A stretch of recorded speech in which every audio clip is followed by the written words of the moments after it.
Resuming debate? Resuming debate. Resuming debate. All right. Hi, everyone. Welcome to the last episode of Resuming Debate before we take a hiatus for the summer. We have, in past years, taken the summer off and come back with new episodes in the fall. So this will be our last one. And I was torn on which topic to cover. There's so much going on in Canadian politics right now, and we'll be diving back into that in the new year. But after events on the weekend, we just had to talk about the biggest international story, which is what happened in Russia, the attempted coup, and in particular, what is the role of the Wagner Group? I've been following the Wagner Group for a number of years, and if we'd been having this conversation a week ago, would have said they're basically a tool of the Russian government. But clearly, we've seen that they have a bit of an independent personality as well. So joining us to make sense of what happened in Russia, but also more broadly, who is Prigozhin? What is the Wagner Group? What are they doing, and why should we care? I'm joined by Jason Blazakis, director at the Middlebury Institute of International Studies. Jason, thanks so much for joining us. No, thanks for having me. Great to be on the program. So I guess there's two places we could start. One is what is Wagner, and the other is, broadly speaking, what happened on the weekend. But let's start with the most recent events here. So it was sort of it looked like a coup that was about to succeed, and then all of a sudden they just kind of stopped. So if you can unroll for people, like what were how did you follow and perceive what was happening on the weekend? Yeah, so I thought for a moment there we're going to watch history. A lot of people have been thinking, is Putin infallible? And I think we saw this weekend that there is his armor can have some dents in it. And Prigozhin, the guy who's the head of the Wagner Group, and I know we'll go more into his personal story and journey momentarily, has essentially, in terms of context for listeners, just gotten fed up with what he perceived to be the Russian military's incompetence. In the weeks leading up to what we witnessed this past weekend, he had increasingly taken on a very vitriolic tone when he was addressing senior members of the Russian military establishment, such as the Minister of Defense Shoigu, the Gerasimov, who is the head essentially of Russia's military activities in Ukraine, who had replaced essentially an individual that Prigozhin had liked and worked with closely. There's a very bad taste in Prigozhin's mouth for the reasons related to the fact that he has this perception that the Russian military didn't embrace the successes that he perceived that he had achieved in Ukraine as a fighting force with his group, the Wagner Group. And he also perceived that he wasn't getting the munitions he needed to fight the Ukrainians. So he would often take to Telegram and social media and just vilify the Russian political establishment to the point where the Russision government, including Vladimir Putin, who had been essentially the person like really having the purse strings of Prigozhin and really controlling him, essentially even said, what, enough's enough, Prigozhin. You're going to be folded, and your group's going to be folded into the Russian military, and that's what precipitated what we saw this past weekend, where Prigozhin said, "Oh no, I might lose relevancy, I might lose my power and influence, and the only way I'm going to take that back is if I show some force." And then we crosses into Russian Federation with a large number of Wagner contingent, and he takes over a Russian key military base in southern Russia, Russia's 9th largest city, Rostov-on-Don. And from there, he begins his march to Moscow, but then inexplicably stops, saying that he made his point.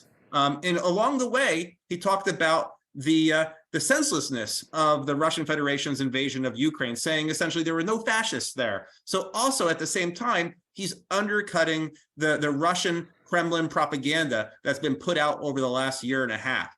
So absolutely fascinating times. But in my mind, it was this trigger moment for Prigozhin where he was really worried about his future relevancy. Yeah. And it seemed to me to demonstrate sort of bizarre inconsistency, right? Like, this is somebody who has been at the forefront of some of the most brutal violence against Ukrainians in other parts of the world, and we'll get to that too. But he's been central to the horrors of the genocidal invasion of Ukraine, and then he's turning around and saying these things that seem critical of the rationale for the invasion.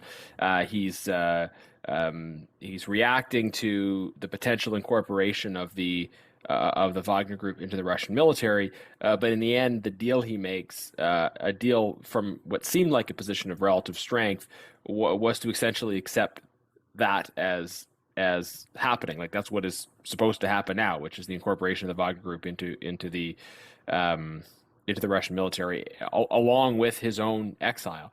So how do you make sense of sort of the agendas and the motivations? Is he just a little crazy and inconsistent, or are there maybe things that we're not seeing? So Prigozhin is a pretty savvy operator, especially if you think about his backstory. Here was an individual who was thrown into a federal penal colony for essentially being a thief. He comes out many years after, multi-years in a really difficult setting. A Russian prison's not an easy place to live, and then becomes a businessman. First hawking hot dogs, as everybody is probably well aware, to eventually owning restaurants, and then getting large contracts from the Russian Federation through a company he started called Concord Catering, where he essentially provided food for various components of the Russian Federation, and then eventually becoming very tightly connected to Putin. To be able to make those moves in a Russian system that's very difficult to navigate because of corruption and wanton violence, and to do that, to essentially be the head of a private military company like the Wagner Group, that really came into the public mind in 2014, does take a level of street smarts, and diligence. So the question to me is, like, here's a person who's pretty savvy, who is able to make millions of dollars over time, rising up from the federal prison system in Russia to what he eventually became. But then the charade that he played at the end, that we witnessed this weekend, and then moving what appeared to be pretty successfully forward towards Moscow, or at least being able to hold what he possessed at Rostov-on-Don. It's just a little inexplicable. What was his motivation for doing that? And I think literally he thought Prigozhin had Putin had his back, and in the end, it was very clear that Putin did not have his back. And I think he made a miscalculation, or and this is speculative. This is an individual who's tightly connected with other individuals in the Russian establishment. You don't get to where you do in terms of his position unless you are very well connected. And who knows, maybe somebody was whispering things that, this could be your time, and, it's time to really press forward, and be on the initiative and move towards Moscow and to take on the corrupt system. And maybe the folks didn't have his back in the end. Mm-hmm. And he saw the writing on the wall, and he said, you know what, I better stop, or it's going to be my life. Yeah. I guess it's the thing about authoritarian systems, right? That like there is politics involved. It's just invisible, right? Like there are different factions, there are different interests, and people are pursuing their interests. They just don't talk about it openly or expose the alliances that they're making. So there could very well have been commitments that were made and then shifted, and or things he expected to have happen that didn't at the end. It's hard for me to imagine, though, that he would have thought that Putin would have just kind of embraced him and fired the generals. And I mean, that would kind of open the door to a greater level of lawlessness than Putin would want to tolerate within his system, surely. No, absolutely. I think Prigozhin had a pretty big ego, right, and felt like his place was much bigger than it really was ultimately. And being close to the center of power, and being at Putin's shoulder, and we've seen multiple pictures of them together, him essentially whispering into his ear, or taking his his plate and showing him the fantastic meal that he's prepared. I think that gave him this idea, this false sense of confidence that really ultimately has led to his downfall. And I've written time and again that, Prigozhin, the Wagner Group, were most likely to be undone by their own actions. And in the end, it seems like that has borne out to an extent. We don't know what the final chapter is here, to be clear, but I think he overplayed his hand. Right. Okay, so we have the current events, which are Russia's invasion of Ukraine, a lot of dysfunction, ineffectiveness in the execution of that invasion. The Wagner Group has been active in the fighting.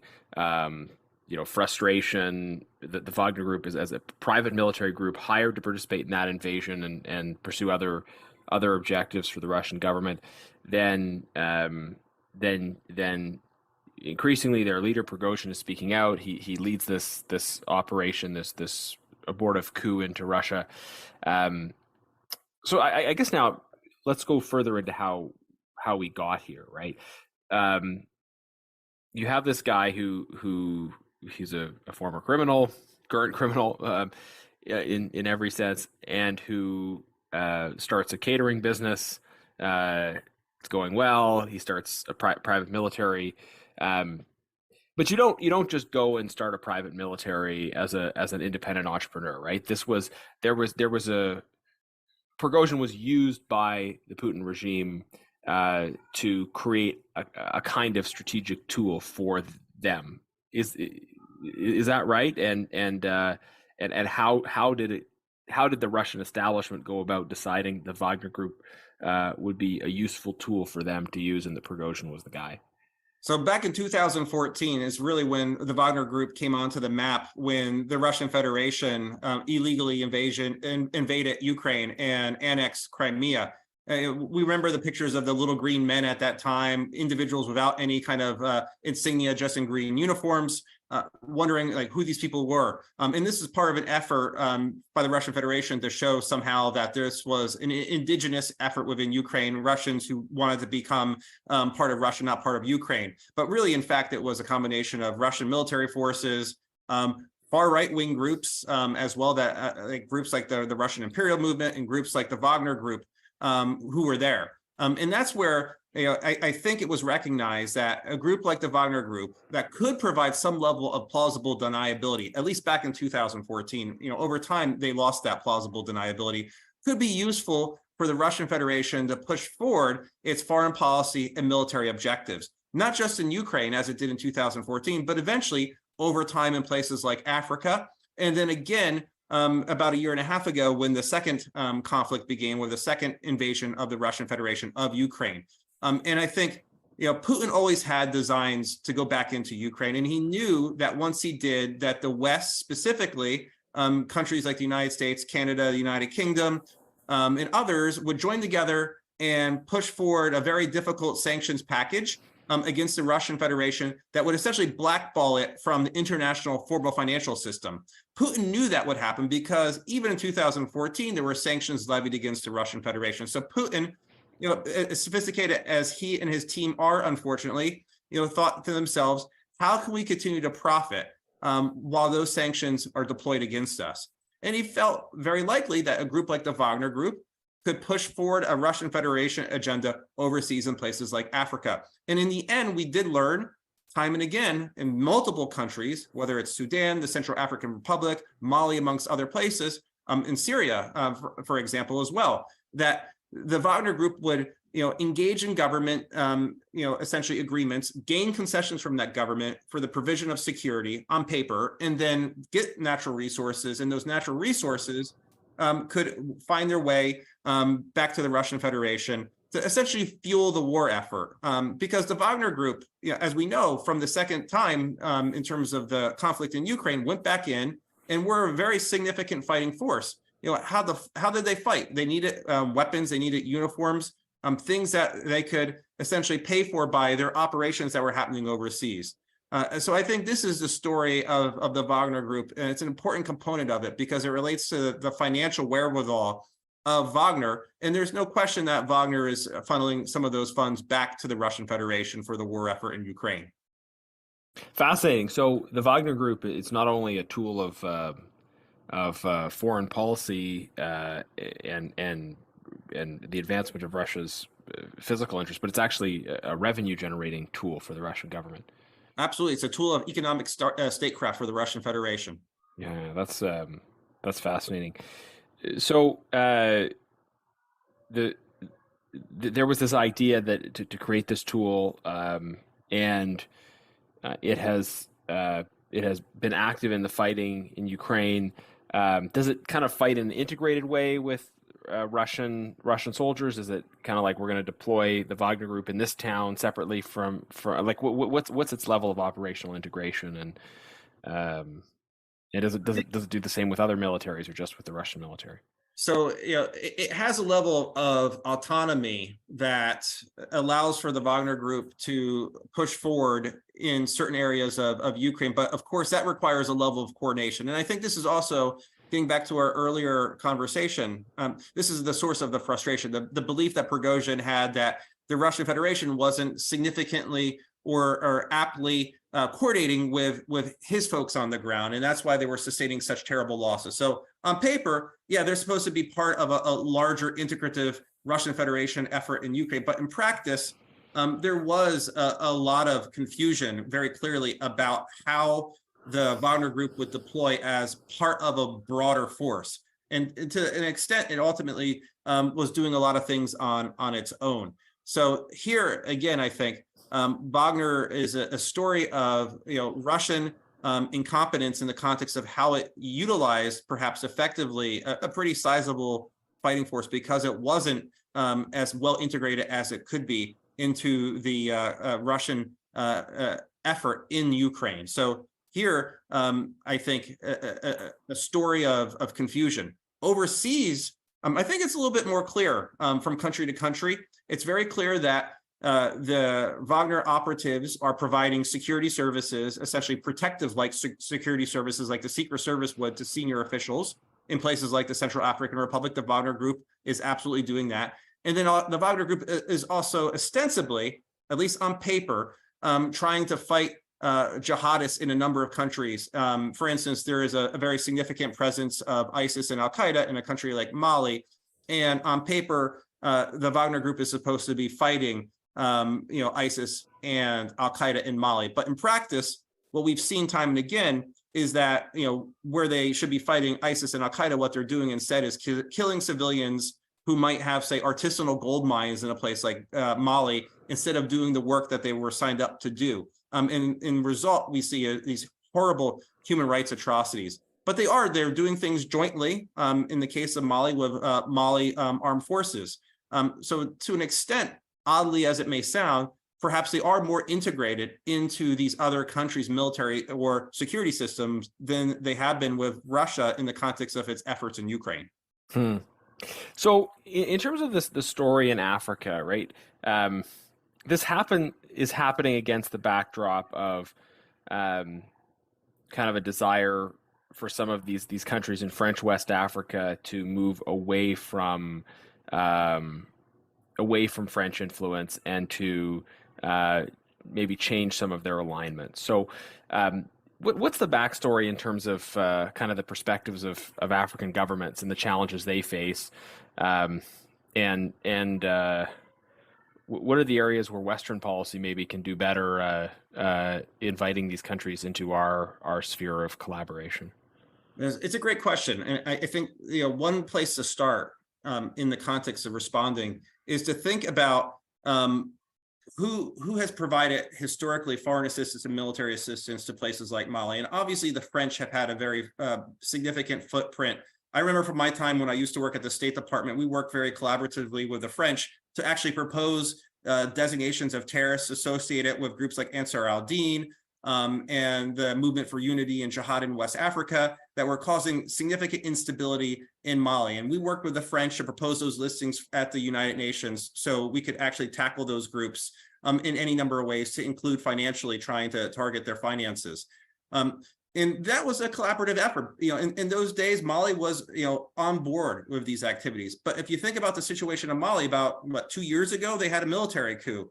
And when you see a military coup happen in a country, the West, reflexively, begins to distance itself from that country. And we've seen that with both the French and the United States, and eventually got to the point where Mali said, we don't want you here.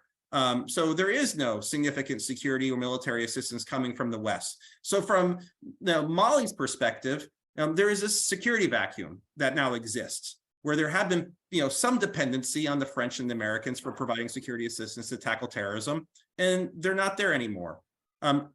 Wagner Group and the Russian Federation more generally identified that as a vacuum and thought about what could we get out of Mali. They a lot of gold in Mali, and they provide essentially an agreement and reach an agreement to provide essentially security to fill that vacuum that exists. And from the perspective of some of these countries, they look at it as like, what alternatives do we have? We don't have the capacity to do it ourselves. We have these former special operation force people from, the Russian Federation who could do it for us, so we don't have to die alone. So I think in one sense, it's the security vacuum that's a significant issue. More broadly, I think for too long, many governments, including the United States, have not put in significant amount of resources, economic or financial, putting aside even security, into places for economic and financial development in countries in sub-Saharan Africa, and more broadly throughout the continent, with very few exceptions. And I think this is a problem because we now see even ISIS in its June of 2022 newsletter said the place to establish the next caliphate will be in Africa. So I think we've ignored Africa for far too long. And I think we see geostrategic competitors of the so-called West, the United States, Canada, et cetera, like China and Russia, trying to fill those vacuums. So, yeah, I think it's such a good point. I mean, I think there's a reality of a security vacuum. I was in Nigeria this time last year, and another case of a country kind of on and near the Sahel that has major security challenges associated with violent extremism. At the same time, your description of what Wagner is doing, which is kind of using the situation to gain economic concessions and kind of killing artisanal gold miners in order to extract their product. I mean, these are relationships that aren't going to last very long if Wagner is more focused on stealing from the countries they're supposed to be helping than actually addressing their security challenges. So do you expect this to be kind of a short-lived extractive relationship, and that these countries will quickly realize it's not in their interests, or is Wagner and through them Russia putting down kind of longer term legs? My hope is it's short term. It could be short term for reasons outside the scope of what Wagner has historically done in the continent because of the wake of what happened over this past weekend as it relates to Wagner's and Prigozhin's missteps in Russia more fundamentally.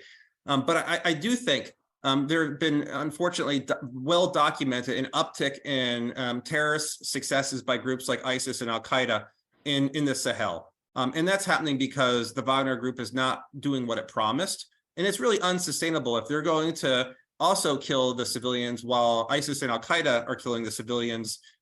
There's going to be a change in power that could ultimately result in ISIS or Al-Qaeda taking over even larger swaths of the Sahel than they already have. And they do operate with impunity in certain portions of Africa already, but that could, escalate. Or, we could have the people rise up. Military, dictators are often replaced by other military dictators. And that military dictator may want to de-risk from that relationship that they may have with the Wagner Group. So I do think it's ultimately going to be short term. It could be shorter term, though, even more so if the West did more in Africa and actually recognize some of these security dynamics and actually put money where our mouths are speaking to, really. In some ways, we haven't really matched the rhetoric. And I think we need to do more, diplomatically, financially, economically, and vis-a-vis security assistance. While we might not be able to do business in terms of security provision assistance to places like the Central African Republic, we certainly can do more in Nigeria. I was actually, like you, just in Nigeria very recently, about a week and a half ago.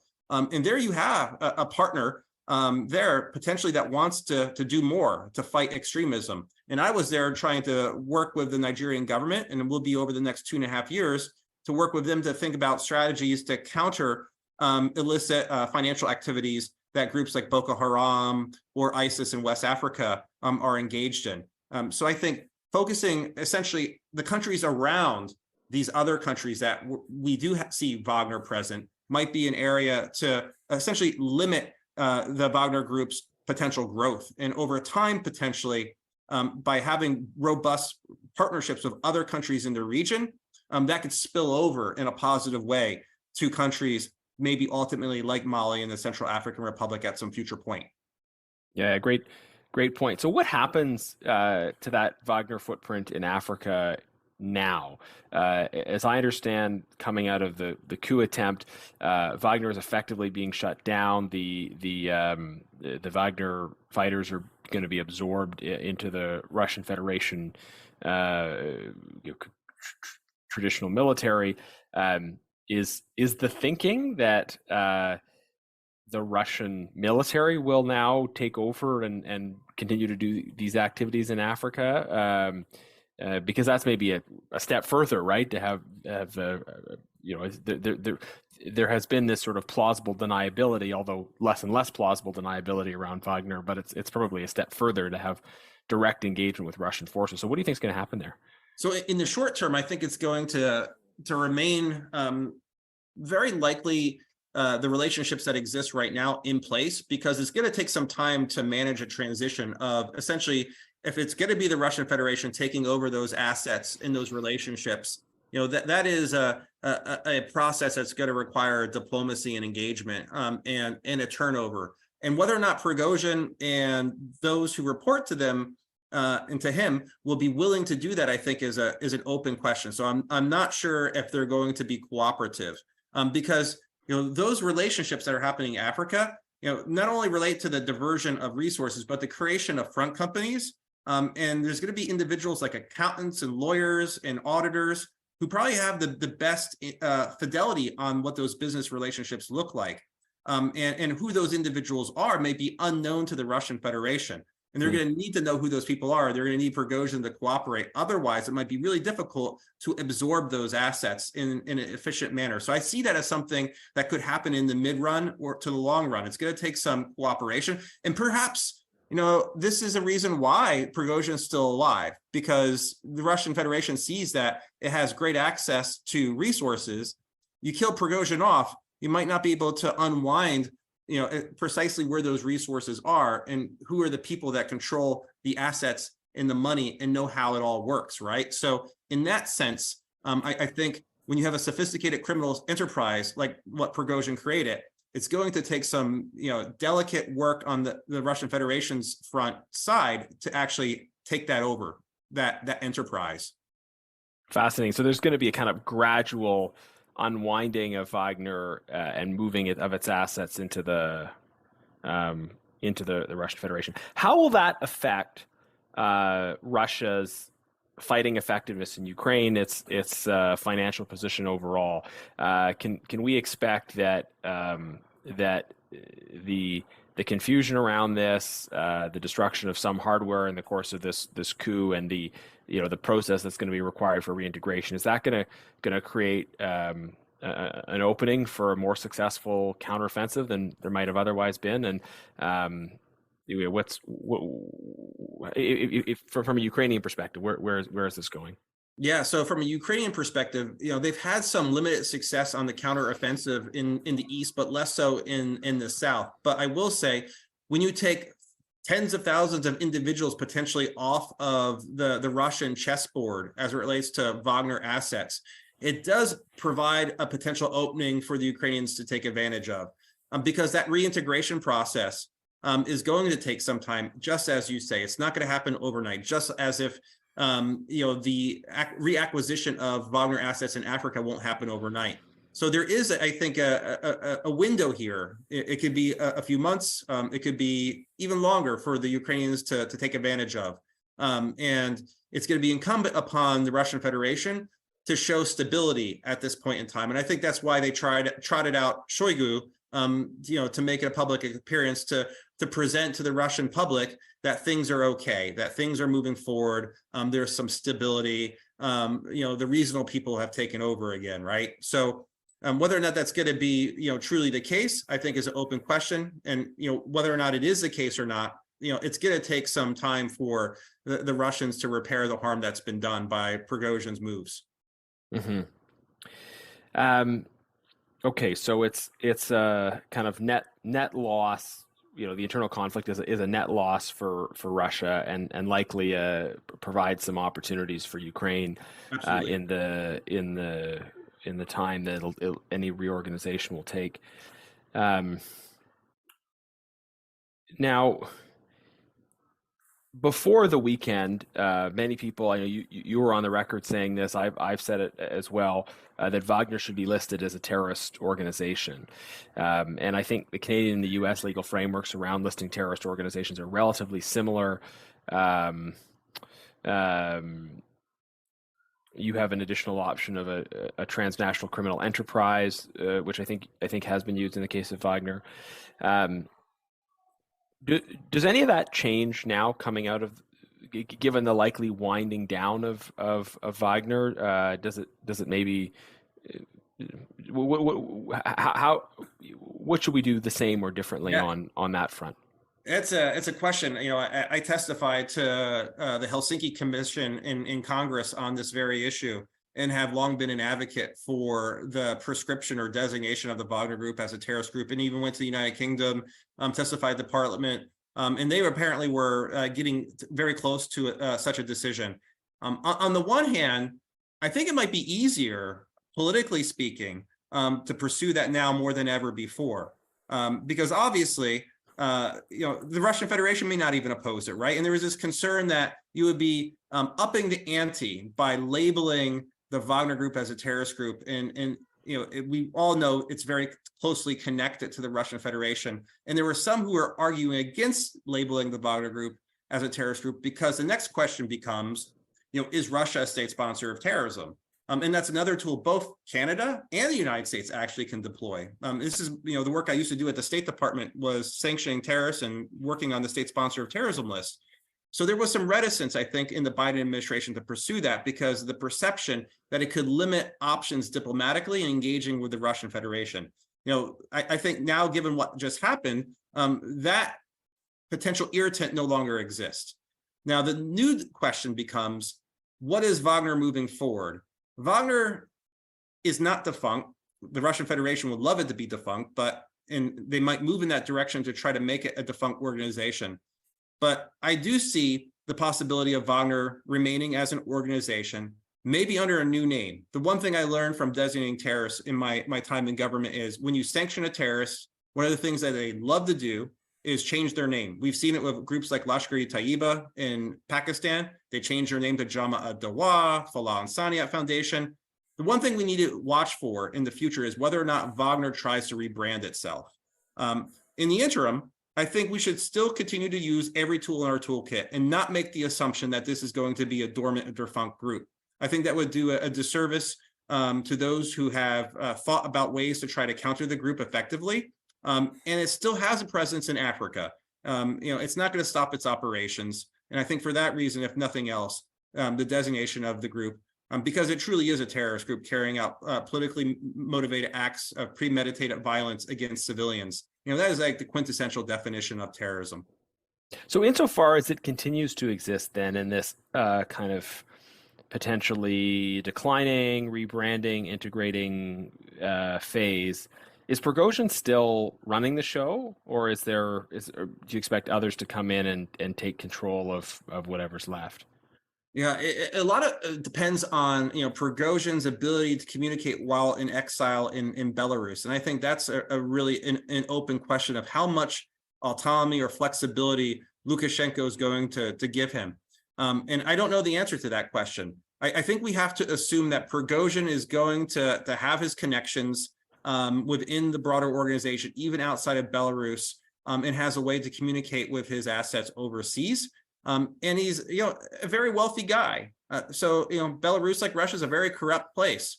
He can make a bribe here or there and continue to essentially pull the purse strings from Belarus while in exile.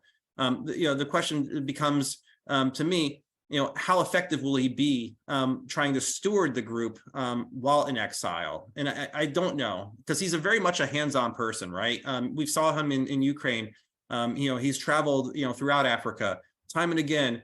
He is doing things, on the front lines of where Wagner exists. And will he be as effective a leader from Belarus? To me, I think it's going to be more difficult, but I wouldn't discount the possibility, because this guy's a survivor, at least in the short term, until Putin decides like he's had enough. And the fact that he's confined to Belarus probably does put Prigozhin in more jeopardy than if he was exiled somewhere else. By the way, in terms of Belarus, like what is Lukashenko thinking here? What is he getting out of all this? I think he's thinking exactly what Putin tells him to think. Okay. All the reports that I've read are that Lukashenko kind of went in at the very last second to kind of like seal the deal with Prigozhin. And in fact, a lot of the negotiations with Prigozhin, and Wagner more generally, were happening within Russia. Essentially, I think one of Putin's old bodyguards is a governor at some oblast in the middle of nowhere. And he was essentially the person negotiating a deal. And like the deal was ostensibly, signed, sealed, and delivered. And they told Lukashenko to deliver it. And I think this was a reason of optics, essentially to make it look like Russia is pliable to some kind of like mediation by a third party, even though we all know that Belarus is a puppet state of the Russian Federation.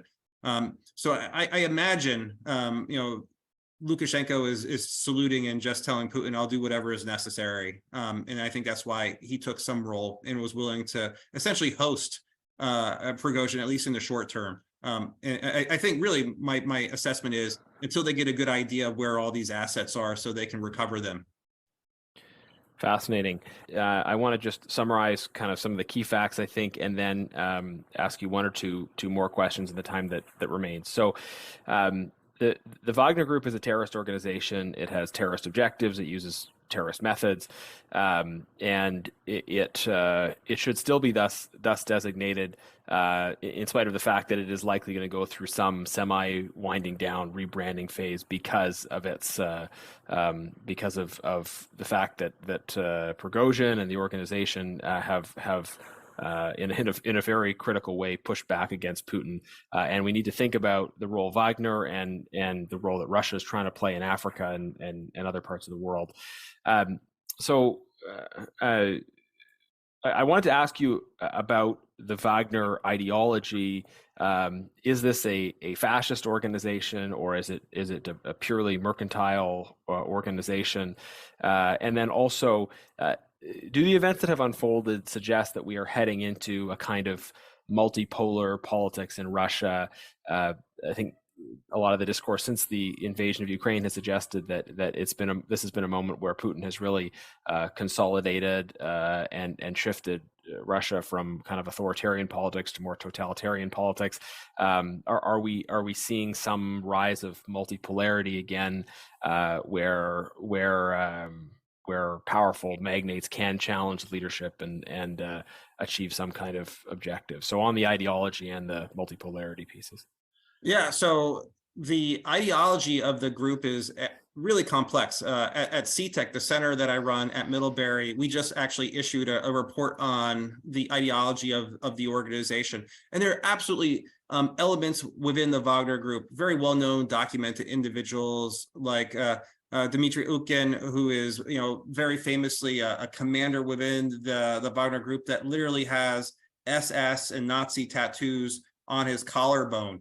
The group is called the Wagner Group because it was the favorite composer of Adolf Hitler. So there are strains of neo-Nazism within Wagner Group. But there is ultimately an organization cohort that are absolutely driven not by ideology, but by the almighty ruble, or maybe the dollar these days, given where the ruble sits in terms of its exchange rate.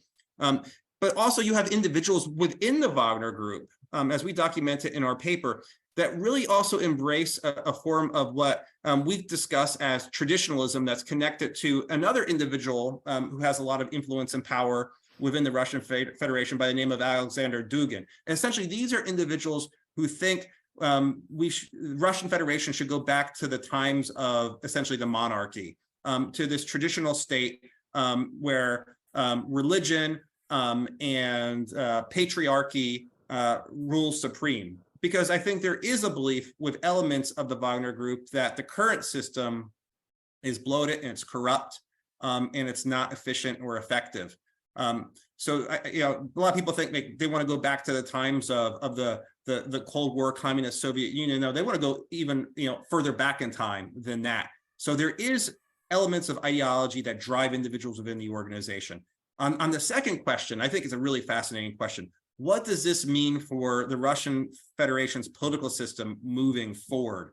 And from my perspective, what we saw this past weekend, is indicative of the fact that Putin is not infallible, that he can be challenged, and he looked weak over the course of this weekend, and that's something that he really pushes hard against. We all remember some years ago pictures of him riding on horses with his shirt off and trying to have this manly presentation, playing hockey with the Russian Federation hockey team, trying to hunt and do these kinds of outdoorsy things to portray an image of virility and male dominance.